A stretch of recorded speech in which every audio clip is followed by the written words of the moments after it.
పంచుకుంటున్నటువంటి నా సోదర మిత్రులు రాజ్ ప్రశాంత్ గారు, అదేవిధంగా యూత్ కోఆర్డినేటర్ రాజేష్ గారు, మరియు వివిధ పాఠశాల నుంచి వచ్చినటువంటి విద్యార్థులు, అలాగే ఉపాధ్యాయులు అందరికీ నమస్కారం. ముఖ్యంగా పిల్లల్లో పోటీతత్వం, అదేవిధంగా HIV AIDS పై నియంత్రణపై అవగాహన ఏర్పడడానికి ఇది ఒక చక్కటి వేదిక. పిల్లలకి అవగాహనతో పాటు పోటీతత్వం అనేది ఈ రోజులలో చాలా అవసరము. అందరు పిల్లలు చాలా చక్కగా పార్టిసిపేట్ చేశారు, మీకున్నటువంటి జ్ఞానాన్ని పంచారు. ఇదే కొనసాగించాలి.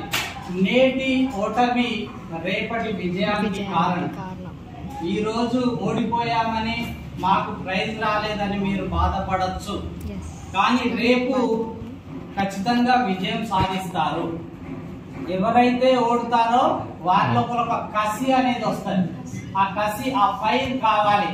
అది మీలో వస్తుంది అని నేను ఆశాభావంగా ఉన్నాను. HIV AIDS ఎలా వ్యాపిస్తుంది అని అనడానికి రకరకాల మార్గాలు ఉన్నాయి.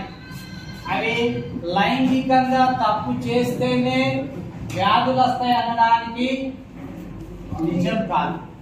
కొంతమంది తప్పు చేయకపోయినప్పటికీ కూడా, లైంగిక సంబంధమైనటువంటి కార్యక్రమం చేయకపోయినా కూడా ఈ వ్యాధికి గురయ్యే వాళ్ళు చాలా మంది ఉన్నారు. అదే షేవింగ్ సెంటర్ లో కావచ్చు, లేకపోతే బ్లడ్ ఎక్కించే దగ్గర కావచ్చు, వాళ్ళ తల్లికి ఎయిడ్స్ ఉంటే ఆ పాలు తాగి ఆ పిల్లలకు కూడా రావచ్చు. ఇలా తాము తప్పు చేయకుండానే HIV వ్యాధికి గురై బాధపడుతున్నటువంటి వాళ్ళు ఈ సమాజంలో చాలా మంది ఉన్నారు. ఇది తెలుసుకోవాల్సిన అవసరం ఉన్నది.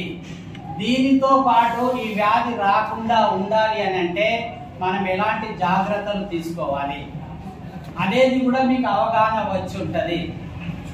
పురుషులైతే సేవింగ్ సెంటర్లలో ఆ బ్లేడ్ ఒకటే వాడాలి, ఒకరి కోసమే వాడాలి. మనం హాస్పిటల్లో వెళ్తే ఇంజెక్షన్ నీడిల్ ఒకరి కొరకే వాడాలి. ఈ రోజులలో అలాగే చేస్తున్నారు. గతంలో అయితే కనుక ఒకటే ఇంజెక్షన్ తోని, ఒకే నీడిల్ తోని ఎంతో మందికి ఇంజెక్షన్ ఇచ్చేవారు. అప్పుడు వ్యాధి చాలా స్ప్రెడ్ అయింది. కానీ ఈ రోజు అలా లేదు. ఒకటి వాడితే దాన్ని తిరిగి పడేస్తున్నారు, మళ్ళీ వాడట్లేదు. అక్కడ రావడానికి ఛాన్స్ లేదు. కానీ మనం జాగ్రత్తగా ఉండవలసిన అవసరం ఉన్నది.